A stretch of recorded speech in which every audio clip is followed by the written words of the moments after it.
अहम खबर से बुलेटिन का आगाज करेंगे। Chief of army staff general सरदार मुनीर ने कहा है कि मुझे पुख्ता यकीन है कि पाकिस्तान आलमी मादनी मईशत में एक रहनुमा के तौर पर उभरने के लिए तैयार है।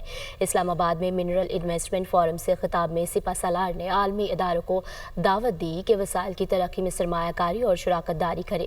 इस्लामाबाद से रिपोर्ट देखिए।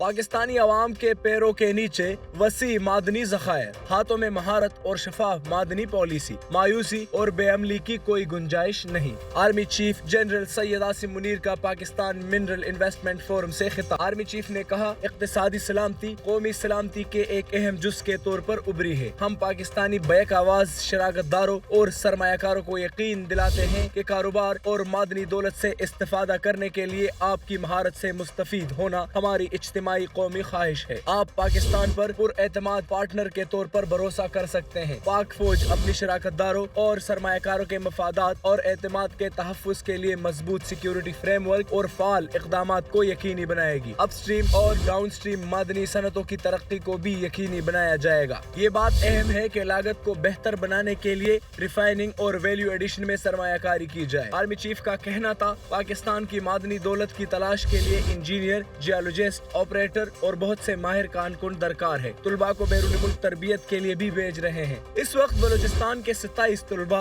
ज़ैम्बिया और अर्जेंटीना में मादनियात की तलाश की तरबियत हासिल कर रहे हैं। आर्मी चीफ ने कहा, मैं बलोच कबाइली अमायदीन की काविशों का भी मोतरफ हूँ, जिन्होंने कानकुनी के कामों को फरोग देने और बलूचिस्तान की तरक्की व पेशरफ्त में अहम किरदार अदा किया। मिलकर काम करने से पाकिस्तान का मादनी शोबा इज्तिमाई फायदे के लिए इलाकाई तरक्की, खुशहाली और पायदारी को फरोग दे सकता है। आगे बढ़े और जद्दोजहद करे मुल्क के लिए और अपने लिए।